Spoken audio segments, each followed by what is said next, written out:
Welcome to another episode of the Cypher Report, where we bring you the tools, information, and analysis you need in order to decrypt the world. Today we are going to interview our good friend Nate Dallon, an immigration attorney from Omaha, Nebraska. Nate has been on our program previously when we were known as Crowdsource Politics, and has become an expert for us on all things immigration. We are thankful that Nate was able to make the time to be with us today, and we'll hopefully see him more in the future.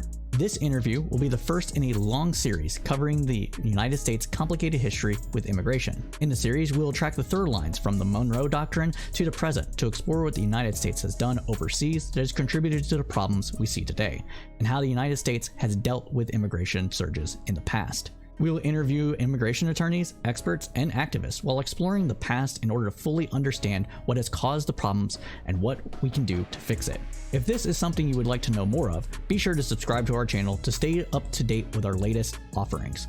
Now, let's go ahead and get started. So for today, we kind of set this up kind of impromptu, but I know there's a lot of stuff that you particularly want to talk about. And so I kind of just want to get into it. I want to know what your thoughts are about what's happened over the last 3 weeks or so with all the rigmarole that's been going on in Congress and the Yeah, I want to be really clear. I was on a podcast recently and I wasn't as clear as I would have liked. I don't really see an immigration problem. I see a border problem. I don't see an immigration problem. Those are two separate ideas. They get loosely lopped into one kind of concept. Here's why I say that. There is a tendency when social trust goes down for people to become very tribalistic and xenophobic. Really, all the phobias come out big time, right? When there's low levels of trust in all kinds of institutions. So it is not surprising to me that xenophobia is running rampant. As a matter of fact, I think we all knew this was going to happen.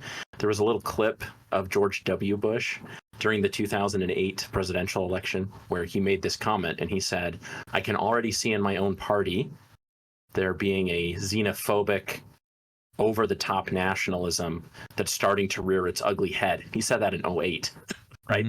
Mm-hmm. And it's not that George W. Bush is big warm fuzzy teddy bear for left-wing ideology. I mean, he saw this from a very right of center position and he was already seeing it. And so I've been on high alert. I was an undergrad back in 2008. I'm not that old, but that's been a long time ago. I mean, that's a hot 16 years in the past. And the xenophobia is running rampant, particularly on the right, not only on the right. There's still a little bit inside of moderate America. And I think that that's really relevant. I want to be very clear about how that xenophobia manifests itself right now. A lack of trusted institutions creates a me versus others kind of mentality. And in that kind of a mindset and framing, it feels like if someone is winning, I must be losing. And it's very clear. Immigrants win in the United States. They go from a very bad situation to a very good situation. That's the genius of this country. Frankly, it's what makes it so interesting and different than all of the other countries I've ever studied, is that immigrants can come and in a very small amount of time improve their life situation immensely. The xenophobic part is not recognizing that they're winning. It's thinking that because they win, I must be losing as someone who's been here for more than the amount of time that they've been here or whatever. Right. That doesn't have to be the case. There have been situations. I think if we ask Native and First Nation tribes, how does that work? Sometimes there is a trade-off. I don't want to say that there's never a trade-off. But since the colonialization of the continental United States, really since 1812 to the present, it has more or less been, if you've arrived onto the shores or crossed the southwest border, you've been better and the country's been better. Everybody wins. And we're not in one of those circumstances where immigrants doing well spells disaster for anybody who lives in the United States. No one has lost because of people coming across the border. No one loses if a green card is issued. No one's job has been lost because immigrants have come. The only thing that immigrants have done for us in the last 20 years is worked hard, paid taxes, and participated in society with a lower crime rate than the native population. That's what's happened. It's a godsend. If we didn't have immigrants crossing the southwest border, inflation would be twice as bad. Tax bases would have hollowed out. The world would already have looked, right? Oh, absolutely. I've talked about this a number of times. We're in a situation where especially in a place like Nebraska, where I'm from, the vast majority of counties are shrinking, right? There's some 5,000 counties nationwide. Something like 500 are growing, 4,500 are shrinking. And the only reason they haven't disappeared entirely is because there are retirement homes and immigrants who are living in those communities now. Full stop. And it's red America. And I want to be really clear about this too. These small towns are Republican strongholds, and they're being held up and buoyed by immigrants. The Republicans are morons for believing that allowing a lot of immigration from the southwest border does anything except solidify their position. That's what it does. It keeps more voting power and conservative social positions viable in states that those things would have just died out because we refuse to have children in this country, right? How many representatives does Nebraska have? Three, right? But for the immigrants, we would have one. Yeah, right. Exactly. I mean, so to just for clarity for the audience, when I said representatives, I was just talking about the House. Nate understood that, but I wanted to make that clear. Go on, please. Yeah. No, that's right. And so Nebraska, 93 counties, 82 counties saw population declines from 2010 to 2020. The 11 counties that saw population growth, 6 of them only had population growth in one demographic, foreign-born Spanish-speaking. 5 of those counties that grew, the other 5, 50% of their growth was foreign-born Spanish-speaking. Wow. Okay? So the state of Nebraska, which Western Nebraska was the most Trumpian voting district in 2016, right? So at the very edge of the wave, it was the most Trumpian district. 87.5% of the vote went to Trump in Western Nebraska. And Western Nebraska would cease to exist as a viable economic entity but for immigrants coming to the United States across the southwest border. I want to say this anecdotally. This is hilarious. You're going to love this, Cypher. Okay. In 2017, I'm sitting at the bond window to bond out immigrants who are in detention in Omaha and the surrounding area. Okay. I'm sitting next to a guy, farmer, starts chatting me up. Huge Trump guy. We got to fix the southern border. He's complaining about all the normal stuff that you would hear today. He was saying all that stuff in 2017. I'm happy to engage, right? I'm a very agreeable person. I'm not here to start any fights. It's like, oh yeah, I get it. And then I just kind of softly ask, hey, well, what are you doing here at the ICE bond window? Right? And ICE, by the way, is Immigration and Customs Enforcement. This is the internal police for immigrants.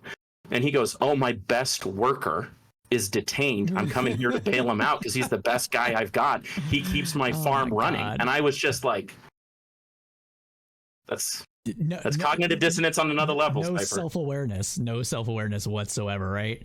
It's a tough deal. So go ahead. I was just going to say, before we get too far afield, you did mention something about how immigrants commit less crime than native populations.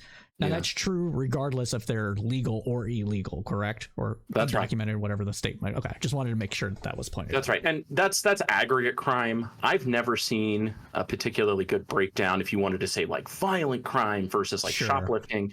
I would bet all the low-lying crimes like shoplifting, speeding, that kind of stuff, I bet relative to the native population, it's almost zilch. I bet that the immigrants are almost at zero. Like they don't even pop on the data. Yeah. The place where on the violent side, there definitely is an organized crime element to some immigrant communities. So you're going to see some violence and some domestic violence that are probably close to the rates of the native population. But guess what? They learned all of those behaviors from the native population, right? I was just about to say, so we are definitely going to cover that. So this entire program that we're doing right now, everybody, is going to be in our Cypher State series because it is very much foreign focused. Although it's hitting us domestically, a lot of this stuff is because of stuff that is happening overseas, not within the United States, except for this issue. Because this issue, we can trace this back to when we were letting immigrants in from the communist areas of, or the supposed communist areas of Central and South America.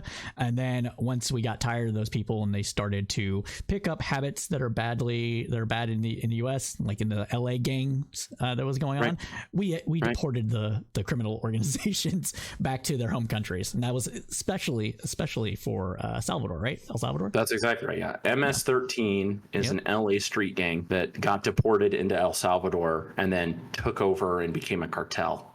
Yep. And so, congratulations, El Salvador. The United States continues to help out our neighbors. It's difficult for me. So I'm an immigration attorney. I work on the defense side. So I work with people who have crossed the border. They come to me looking for ways to get legal in the United States and to fight and slow walk any deportation proceedings that come against them.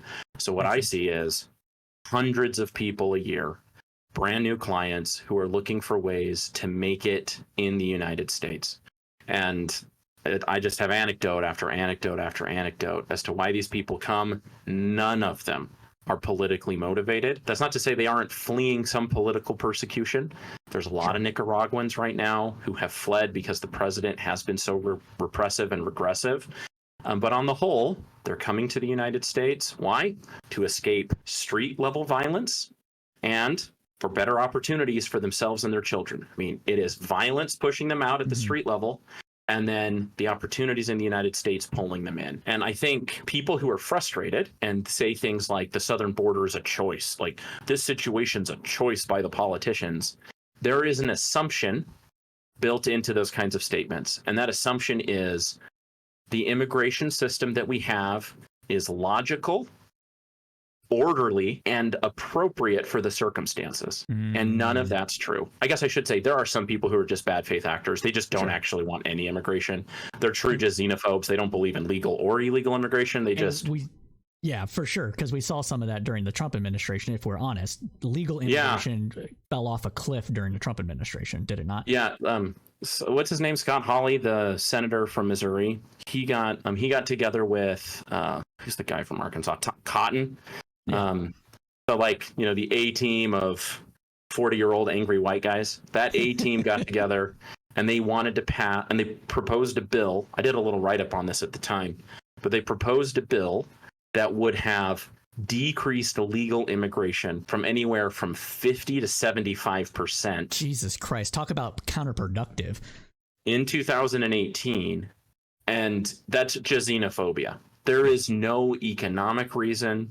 There's no evidence would indicate that having less legal immigration made any sense in 2018 beyond that there is a part of the United States that has decided to emotionally invest in an idea as its way to get back at institutions. I'm mad at the government. They're not fighting for me. I'm going to use the issue of immigration as my cathartic release as to show that this system is bad and I don't want it and I want it to change radically. Yeah. And it's disappointing because, again, it just doesn't make a lot of sense to me. I'll just make one other comment, Cypher, and then we can talk about some of the things that are happening now.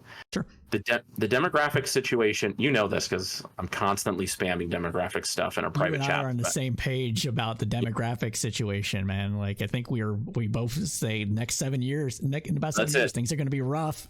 Then there's a cliff. And the only thing that can save us is an enormous amount of immigration into the country. Now, let's talk about this. I want to be very specific. The year that I was born, there were let me see, I'll just look at it right now. There were 11.5 million males born the year that I was born. My 10-year-old son, when he was born, there were fewer than 10 million boys born that same year. Wow. Right? So that just gives you an idea. I entered a world that was expanding.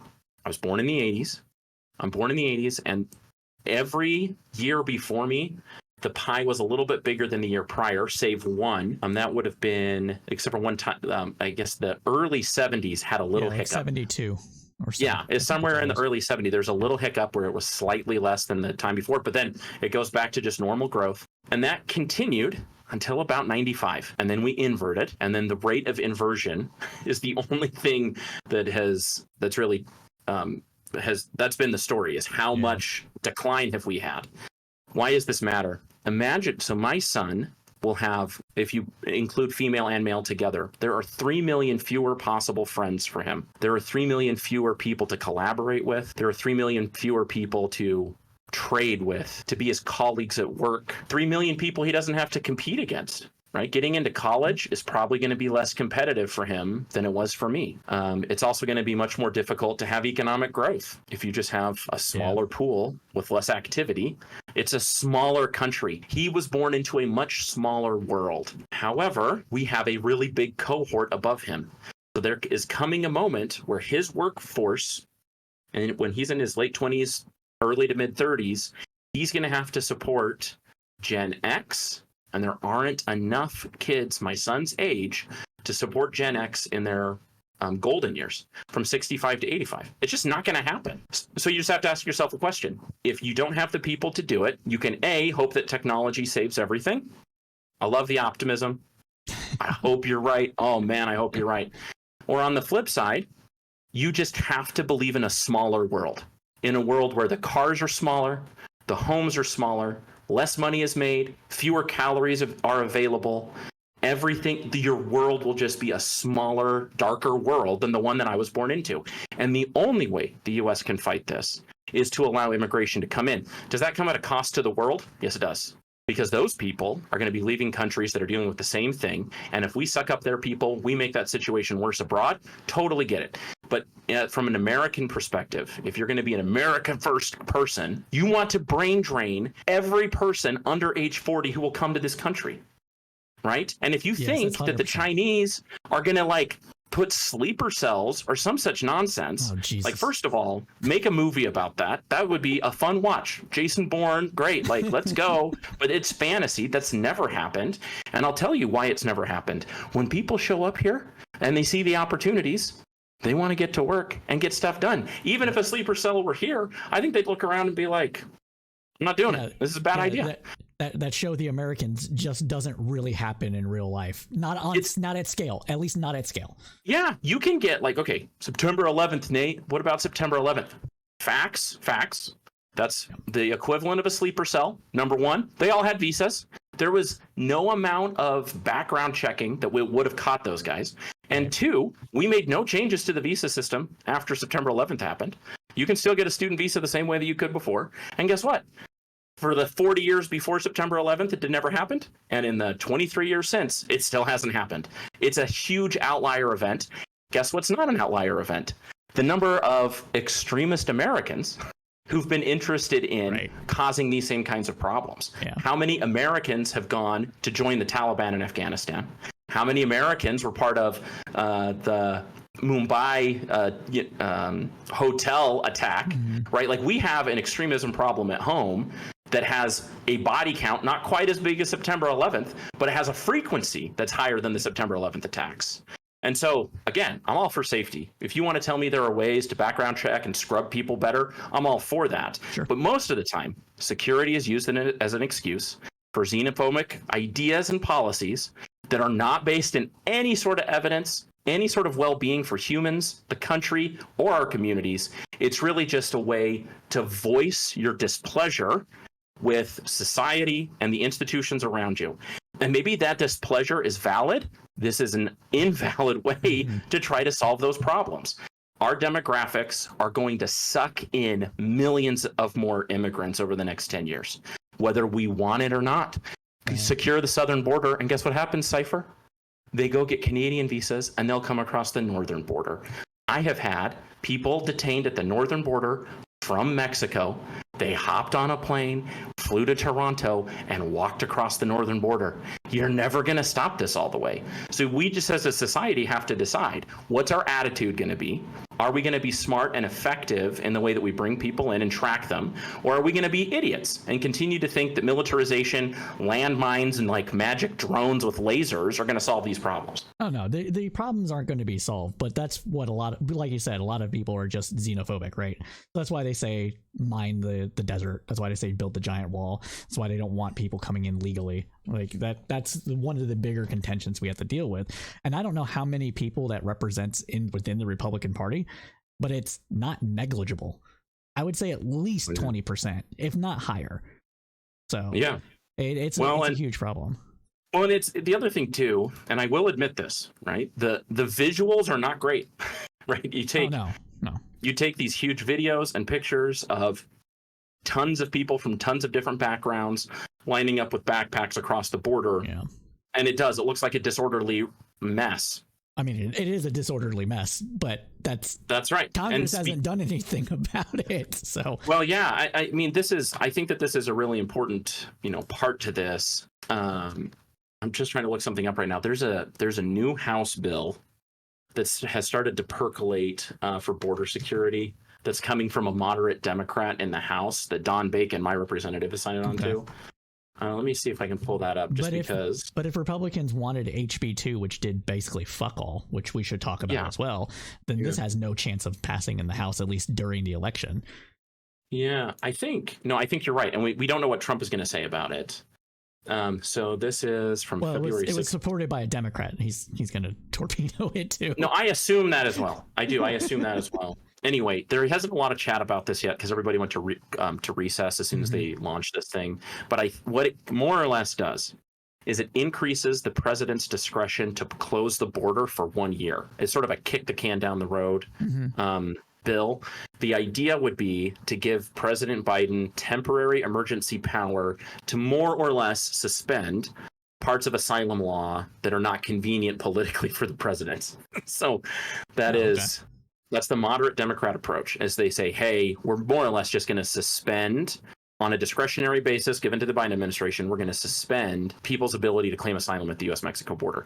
Will that hold up to legal scrutiny in the courts? Don't know. I haven't seen any actual language. I'm a little pessimistic. We signed treaties that say we're going to participate in asylum. It's doubtful that it would, but while it goes through the courts. Yeah. And during the election season. Shut down, so.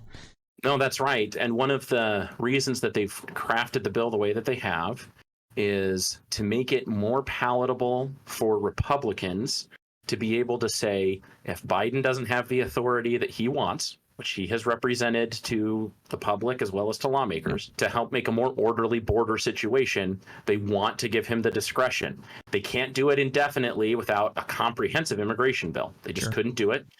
But they could probably do it on a temporary basis. At least that's the thinking.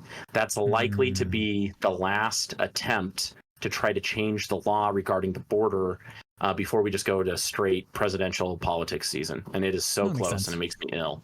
Yeah. But I mean, from a more open border perspective, the Senate bill was trash. Yes. Right? Because of the artificial caps and the other things with that. But from like a moderate perspective, from a person that's like more, distrustful of immigration in general, it was a win. It was a huge win. Yeah. It was a huge win.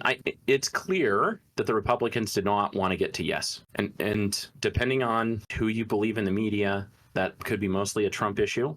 I do think that there's just a bunch of constituents who just don't want to get to yes.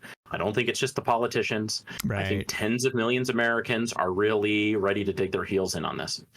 And so that's just reality, right? I try to be realistic about these things. Sometimes our politicians do mess things up independent of their constituents. I don't think that's true this time. I think that people like Gates and people like Josh Hawley and some of the others, I think that they really do have a voter base that this is what they want. Yeah. And that's too bad.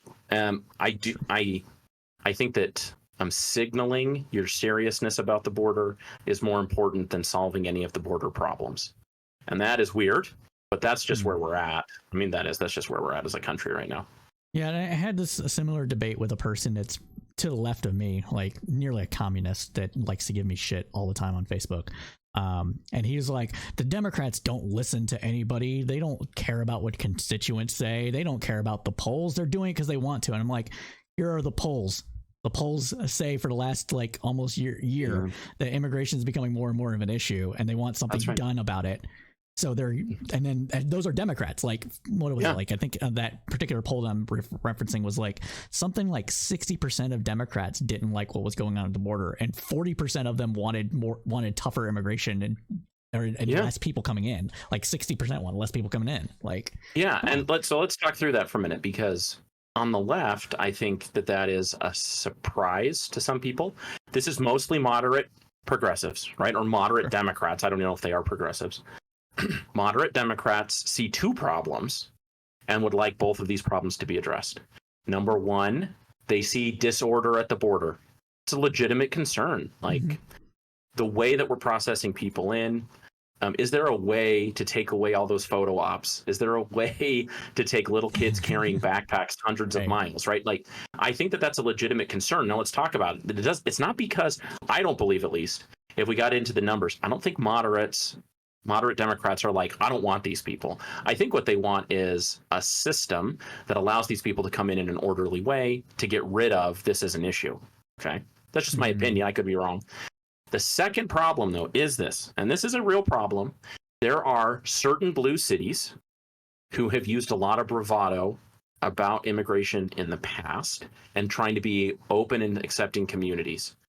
Sadly, post-pandemic, some of those places are not in the same financial position that they were pre-pandemic to be able to extend social benefits to recently arrived immigrants like they used to. Let's just take New York City as an example. New York City has been unbelievably welcoming for 200 straight years to immigrants, for good reason. Ellis Island is sort of the iconic in people's minds, but really it was the 1800s before Ellis Island was a thing. Almost everybody from Europe started in New York, right? So this is the original gateway for sort of modern America.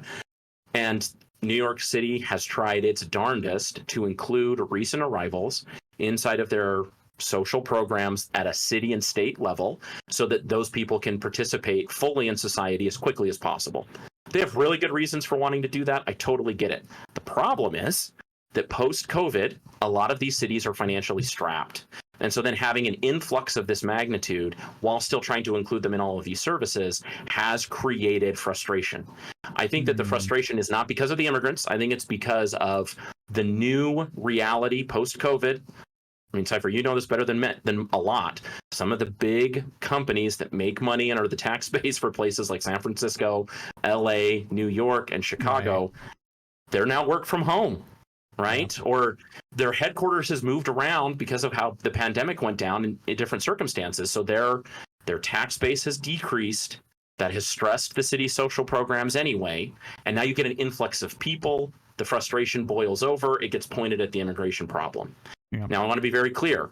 None of the blue cities who have complained about this have complained about the people arriving. They haven't even complained about the number of immigrants. What they've complained about is the lack of federal funding to help fill in the gaps in their social programs.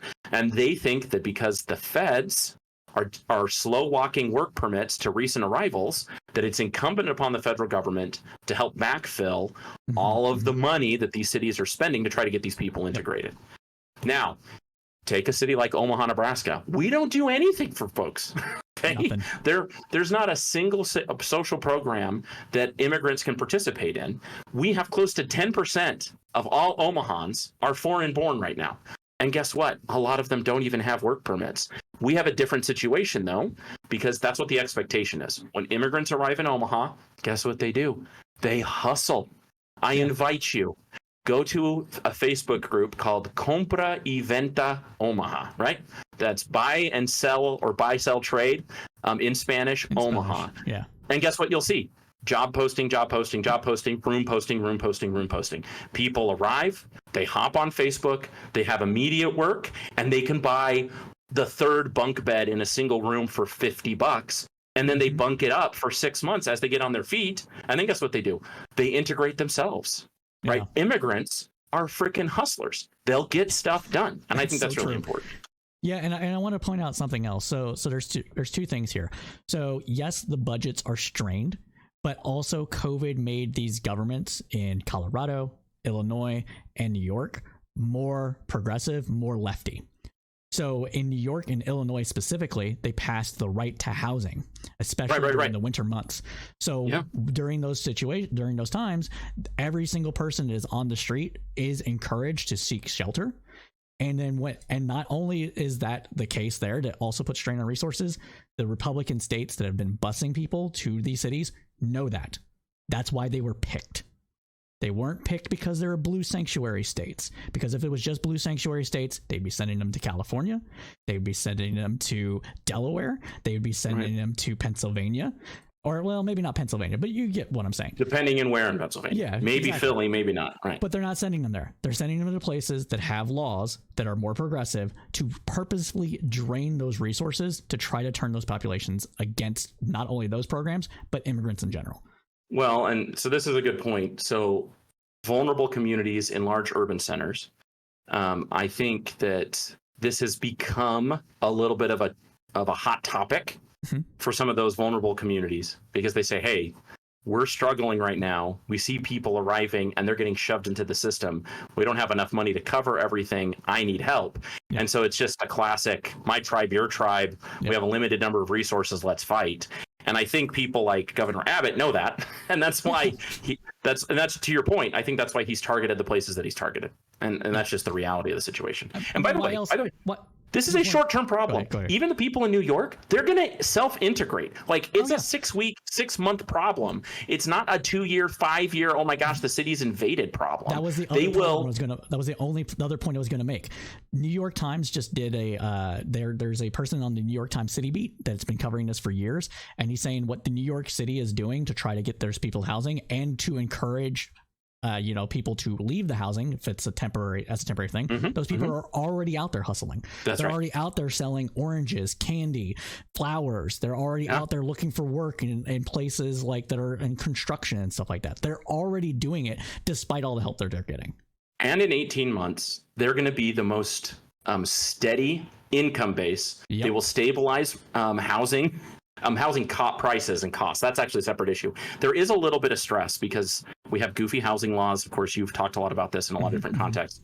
But inside of some of these cities, increasing demand for housing in a place where there's already very restrictive housing covenants, that's obviously a little bit of an issue. But same thing, it's a situation where those are sort of some self goals, right? Like if you have an existing problem in your city, adding immigrants in the short term will make the existing problem worse. Yep. They are not the cause of that problem. No. And they're your salvation. One of the ways to help fix these problems is to grow your tax base, increase economic activity, and then guess what? With more resources available, you're in a better position to actually get some things done.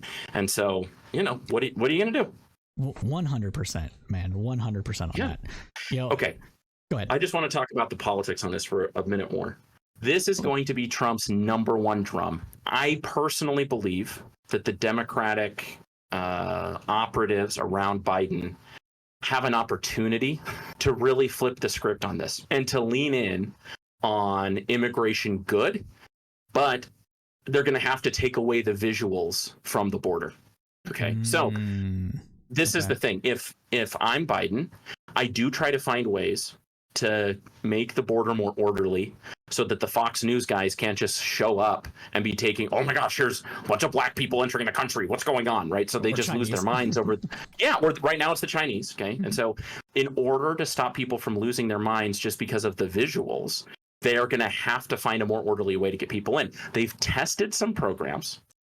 They're allowing people to use technology to get advanced parole so they don't have to line up out in the cold or the heat. And so they're able to just sort of come in as though they had a visa, right? Is that working through via cell phone apps in Mexico? Is that how that's working?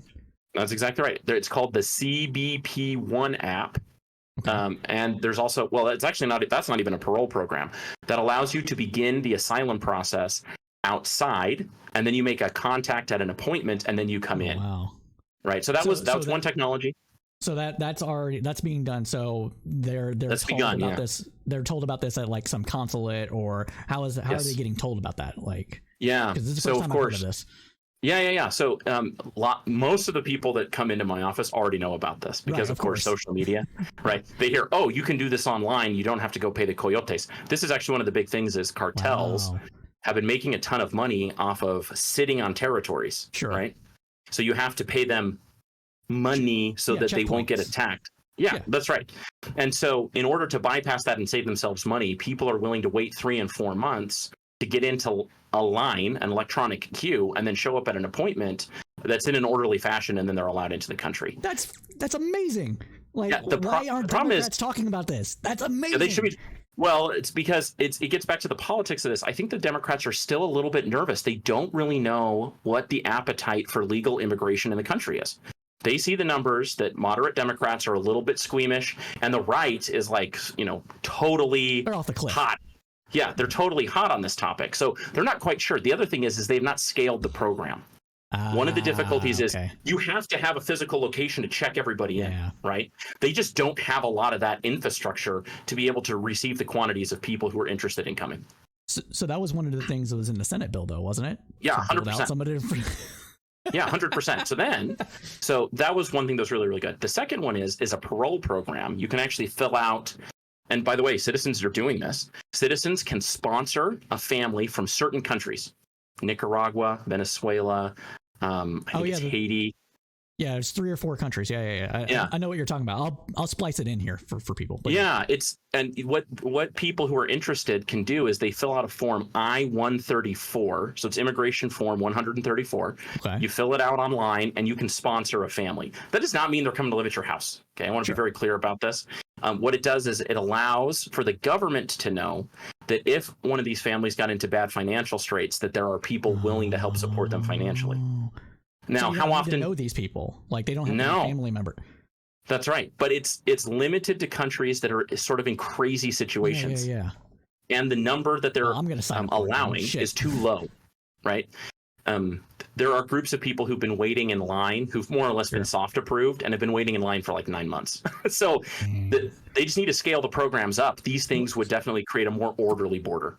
For clarification, the people that are sponsoring, that's too low. The number of sponsors they're allowing is too low, or it's just the number of sponsors that exist is too low, so that their people are waiting. No, yeah, the number of possible parole candidates that they can approve monthly is too low. So even if 100 million Americans were willing to be sponsors, you couldn't get there because they just don't have. They haven't scaled the program.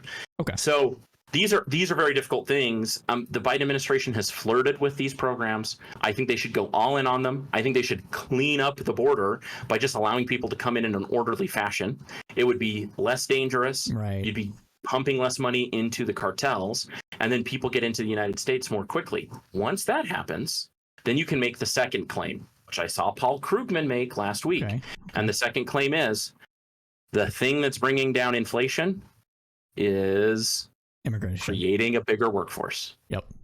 Right. And say part of our economic recovery model as the as the Biden administration is a recognition that we as a country are shrinking. And by recognizing that we're a smaller America today than we were 30 years ago, we are committed to a growing, dynamic, and expansive country, not an archaic, small, and slowly dying old country. Right? We're not Japan or Germany. We're America, baby. We get shit done. That should be something that can resonate with libertarian Republicans, right? Like that's a message that could work. That's not a xenophobe. That's what it should. Yes. That's what it really boils down to. Like, who was it that said on Twitter like not too long ago that like all of Biden's programs are just legalizing illegals, basically, right? Those people don't want them here at all. At all. It's not about it's not about the legal process. If it's about the legal process, you could fix that easily and make it legal and orderly. But they don't want them here. But they don't want them here to go fuck themselves. And that's called the anti-American pieces of crap that they are. Right. Well, if anyone ever pushes you and says, I believe in legal immigration, but say stop before you even get to the but, explain to me what legal immigration is and how many people you think legally should enter the country each year. Yeah. And all of those people will fall apart and they'll say, I actually have no idea what legal immigration means. And my answer is 0. That's how many I should come in. You say, okay, you don't actually believe in immigration at all. Yeah. I don't need to talk about the messiness of this moment. I'm just going to talk about the high level problems. Yeah. Without immigrants, we become a nation of a retirement community. And you can all go thump your Bibles. You can be happy with your retirement community. We might be really good at shuffleboard in America, but you are setting our civilization to its grave by doing this. That's what you're doing. Then it's just math. Explain to me who the next generation is. Who's going to pay these bills? Or we're going to pass the debt on to the next generation. No, we're not. There is no next generation to receive the debt. You guys are just getting all of these 40 and 50 and 60-year-old xenophobes are basically saying, I'd like to run up the debt get as many benefits as possible, and then just watch the country turn to ash just as I hit 85 and go off into the sunset. Okay?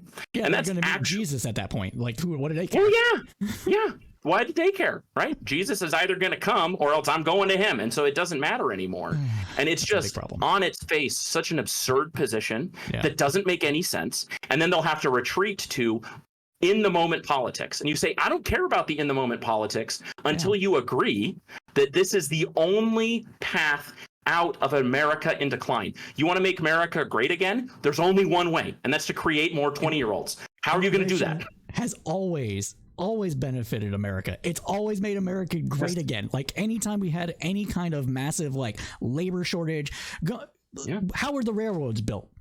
Wasn't white people building the railroads. It was Chinese immigrants and African immigrants coming into the United States to build the goddamn railroads. How much did that improve the country? Who's our favorite billionaire edgelord right now? Oh, it's an immigrant. It's an immigrant.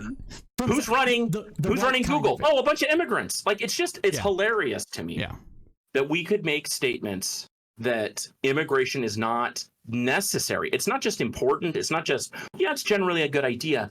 It is necessary for me to have a retirement. Okay. Like I have an enormous personal interest, and it's not because I'm an immigration attorney. I sometimes get this on the Twitter box. Oh yeah, you really have incentive on this. I'm like, hey dude, the more harsh you are, the more I can charge my clients. Okay, so the Trump era was very lucrative for me and would be very lucrative for me if he came back. This is not about personal interest that way. It's personal interest in I would like to have a property valuation when I'm 65. I'd like my 401k to be worth something because young people would like to also invest in those investments. That's where valuations come from. If I am by myself, surrounded by robots don't care what my portfolio looks like. Nope.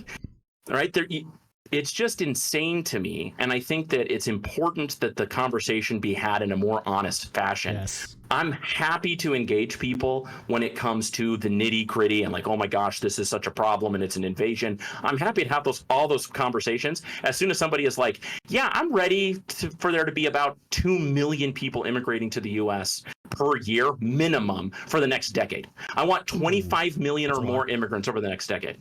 That's a lot. I'm not saying it's a lot. No. I'm not saying it's a lot. Like that came out negative. Like I'm not saying it's a lot because it's not. But to people that this is going to be, that's going to be the problem. And as soon as they give you pushback, like, well, that's ridiculous. We should not do that many people. You say, so some of us live in reality and some of us live in fantasy land. I would like to illustrate that your feelings do not care or are not relevant to the facts. And the facts are you will not be able to retire 30-year-old edgelord complaining about the southern border invasion. Okay. No, but we can just do what Japan is doing, right? We can just put all our money into technology, build the fucking robots, and coast on to the future. Yeah, or really what they did was they lived in the shadow of China and sucked off their teat for a long time so they could backfill. That's another conversation for another day. That's the thing. Like it's always the thing. Hidden immigration always ends up helping. That's right. And Japan was in such a unique moment because they were the first ones to have to deal with this demographic collapse, right? Yeah. Because they were the first ones, they were able to handle it more gracefully than the last ones are. And we're the last ones of the developed countries. We're the last ones to get to this place. Who's going to bail us out? We've bailed out Japan. You want to hear about the shenanigans between our central bank and the Japanese central bank in the 90s? Right? The U.S. has been bailing out the Japanese economy for decades. Who's coming to the rescue for us? Nobody. Who is it? We're the big man on campus. There is nobody that can come to our rescue. No matter how much people want to say that Russia or Saudi Arabia can just drop gold into us and we'll be good. It's not happening. The only people who could agree. The closest one would be China. They don't give a fuck because they're about to drop off an even worse cliff than we are.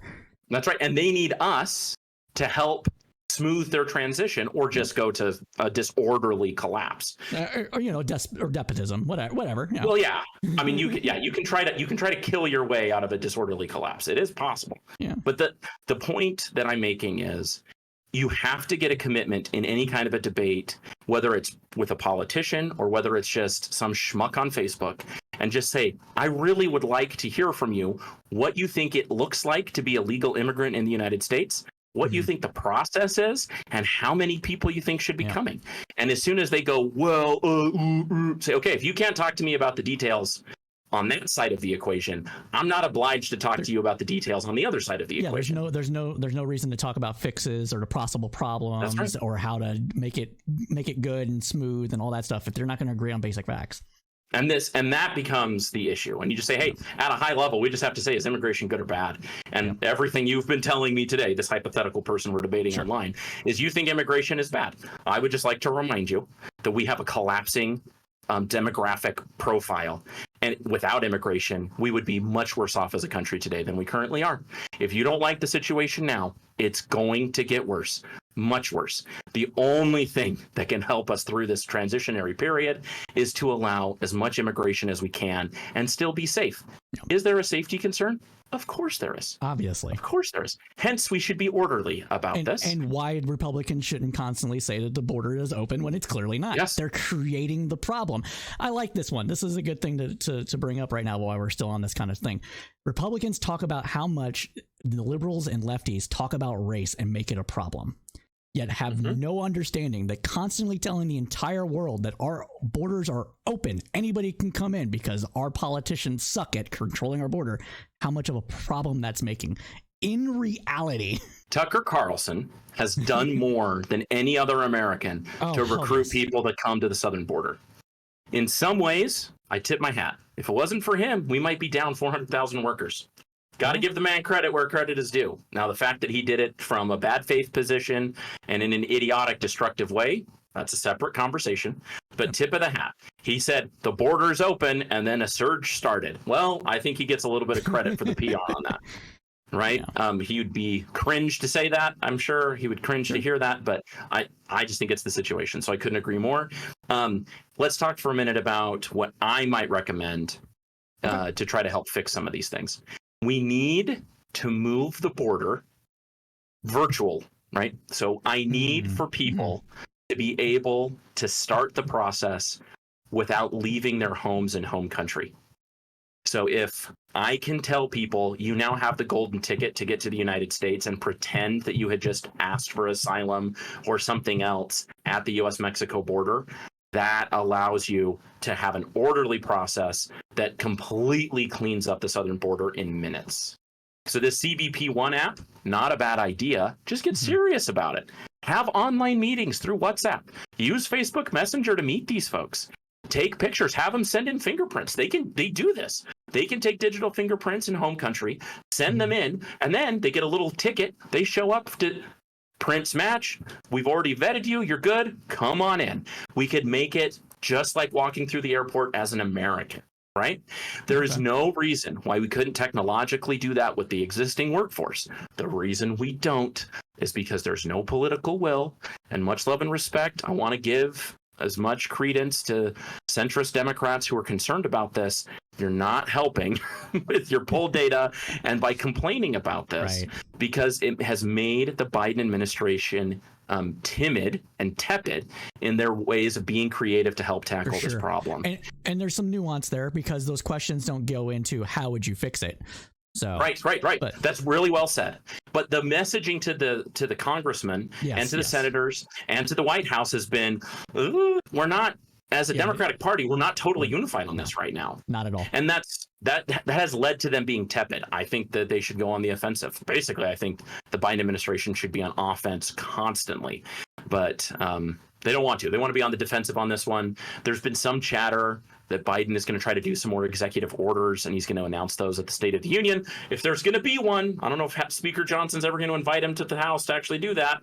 You have to be invited by the Speaker to make that happen. It's not yet happened. I don't know what's going on there. Whatever. Isn't it a must thing though? Like I know that you have to be invited. No. I know you have to be invited, but like in the Constitution, or like the president will give a State of the Union, blah blah blah, like every so often, whatever. Yeah, I mean, this is the latest State of the Union ever. We're told the Democrats and Republicans can't work together, blah, blah, blah. I have no idea when or if that's going to happen. Well, I don't know. I think Biden should just do it without going to Congress because it doesn't stipulate that it has to happen. Yeah. Let Schumer be the one to invite him. I don't care. Anyway, you kind of see the point. He comes out. I'm interested to see what those executive orders might be. If it's more on the hawkish side, I think that's a losing strategy politically. Yeah. You cannot outdo the Trump aura of authoritarianism. No. So if you say we're going to be stricter on the border, you will never be as strict as that guy because he's probably ready to shoot people, right? So Yeah. trying to softly move into the space that is the Trump territory has to be a loser. Instead, I think you get aggressive and you say, we're going to create an orderly border. We're going to do it without the Republicans' help. We're going to try to process as many people as possible. That's what we're going to do. And we're going to do it without there being huge long lines and people sleeping outside, because that seems to be emotionally upsetting to people, which is understandable. Yeah, but it takes away all of the sense of the invasion. Like, was it an invasion of babies when I was born in the 80s? Like, oh, we're being invaded by all these children. The ninos are coming. The ninos are coming. It's like no one would ever say that. But now the birth rates have declined. Immigrants make up just the difference. We're not even getting ahead and talking about growth. I'm just talking about stopping the bleeding. Oh, now it's an invasion. Yeah. Guys, it's like, what are you talking about? It's just math. It doesn't make sense. Yeah, for sure. I wanted to like kind of wrap this up because I wanted to keep it to about an hour of recording. Is there anything else today that you absolutely have to talk about that kind of goes with what we've been talking about so far? Yeah, one last thing. So when people talk about asylum cases, there's a lot of bravado thrown around that the majority of people are giving false asylum claims, that these are non-meritorious claims. And I want to be very clear about the asylum process. Daniel Kahneman, one of the smartest economists of the last 50 years, won a Nobel Prize. He is incredibly smart. He doesn't say things unless he can back it up. He said about the refugee asylum process, it's the noisiest data set he's ever seen. Here's what I mean by that. You cannot predict inside of the data based upon the facts of an asylum case who will be approved and who will not. It is so one-on-one individual between judge and possible immigrant that if you took similarly situated immigrants and just stuck them before two different judges, it's almost guaranteed you'll get two different results. Our system has not decided who exactly should get asylum and who shouldn't. It has become a more political immigration judge bench. The Trump administration intentionally found ideologically driven people to take over positions inside of the Department of Justice to be immigration judges and to be adjudicators of asylum applications. And they basically told them in their training, we want denial rates above 90%. That has nothing to do with the claim. It has everything to do with the politics and policy outcomes. People are being denied on asylum claims today that were routinely approved in the 90s, in the 80s, and in the 70s. I will admit that more people are applying for asylum. Why? Why are they doing that? Two reasons. One, they don't have other options. We haven't created visa paths for good people looking for work and to get out of violent situations. With a lack of visas, what are their other options? And two, the world is falling apart. The problems we've talked about demographically today are being suffered by 90% of the nations of the earth. And so places like El Salvador, Guatemala, Honduras, Ukraine, China, India, they're suffering these same kinds of things. And so people are motivated to leave. The asylum claims are meritorious. The fact that there's a high denial rate is because of how politicized the judges have become. These people are here validly, legitimately under the law. And if we were applying the law like we were in the 1980s, approval rates would be in the 80 and 90% range. Okay, so the notion that these are illegitimate claims, to me, are laughable. As a person who sees these claims every day, these are valid claims. People are being denied because the political apparatus that runs the courts wants them to be denied. That's what's happened. Yeah, and I think there is an important thing to point out here, and this is just kind of playing devil's advocate a little bit, but a lot of people think that asylum should only be if you're persecuted, right? Your ethnicity, religion, race, nationality, etc., age, etc., protected class status is essentially. So there is maybe some truth to that. Some people might be gaming the system there a little bit. Maybe a little bit. But wouldn't it, now this is me coming back to my actual opinion, but wouldn't that mean that if that is what we're trying to do, then in some of these states that are almost collapsed states that are being ran or almost ran by like cartels, and your family is targeted by a cartel, for elimination. Isn't that a protected class status? Yeah, it gets back to this idea in the 1980s. How would we look at lawlessness as a ground for asylum?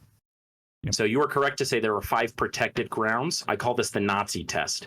We passed all of the stuff right after the Nuremberg trials and a bunch of other things like that. And so we basically said, if the Nazis were going to pick you up and send you to a concentration camp, you should probably get asylum. So we said, what were the motivations of Hitler? It was people's race. It was their religion. It was their political opinion, if they were against him. It's their ethnicity, right, and background. And then there was this catch-all. Like, what do you do with LGBTQ people? What do you do with people he had a personal grudge against? Maybe there's not a political issue, but there's something else. So they created the catch-all, which is called a particular social group. For decades, particular social groups were liberally construed, meaning that the people adjudicating these applications would look at the situation and say, hey, this totally makes sense. You are being targeted for X, Y, or Z reason. I can define why you're being targeted. And since I can define that you're being targeted by someone who has a probability of actually carrying out these threats against you, you should be approved. Now, the argument is, unless you have a really tightly connected motivation, like politics, race, religion, or ethnicity, or national origin, unless you have one of those 4, we're not even going to look at your claim. And even if you have one of those 4, lots of judges are now asking the question, well, could it be something else? Like, maybe they want to kill you because you're black, but they also just might want your property. And if they want your property, we're just going to deny you and you can go home and die. Well, isn't that absurd? Like that kind of thinking is completely devoid from the laws and the situation as it was in the 50s, 60s, 70s, 80s, 90s. It started to change after 9/11. We started getting a little more restrictive. The mood started to sour. But it was really the Trump administration that said, "Nah, we're just going to go ahead and be dumb about this whole thing." Right. And that's, I think it's important. The moral implications of it, right? At all. Like, we don't even know. So, like, here's the thing. Like, you want to make America great again, people. I would like you to explain to me what the psychology was of general enlisted members of the armed forces who came back from Japan and fighting all over the Pacific and came back from Europe. Those were the people who passed these treaties. Like, the intelligentsia of the United States put the treaties together, the Congresses at the time passed them, and then the people who had dealt with devastation for 40 straight years adjudicated these things in a very liberal way. I don't mean that in a political sense. I mean that in, we're here to protect people. Why did they do that? Right, those people, the greatest generation, right? Everyone agrees the 1950s was the bomb diggity, it was the greatest time ever. Okay, the people in the 1950s had the attitude of get these people in. Why? Seriously, why? And the answer is they looked horror in the face. And they came back and said it's immoral to tell people that they can't come to the United States when they're facing those same horrors. And guess what? No one's alive who's looked that horror in the face. All of these MAGA people, even the old ones, even Joe Biden, those guys didn't serve in the war. They didn't have to go liberate the camps. They didn't have to explain to the Chinese, oh, the reason we were refusing to take you in the 1930s was because we were xenophobic bigots. Those lessons were learned, and they are dead and in the ground now. And we have forgotten them as a people. And it's gross, but that's what's happened. And if you want to make America great, remember the lessons of World War II. Remember the GIs and trust that their moral compass was better tuned than our psycho one in the middle of the 21st century. That's all I'm saying. I think that is a perfect place to end this, Nate. Thank you so much for joining us today. We will be doing interviews and spot questions and stuff with Nate Dallon, as well as other people that are intimately familiar with the immigration process, whether they be activists, lawyers, hopefully some politicians, if we can swing it. But that's what we're doing. I'm going to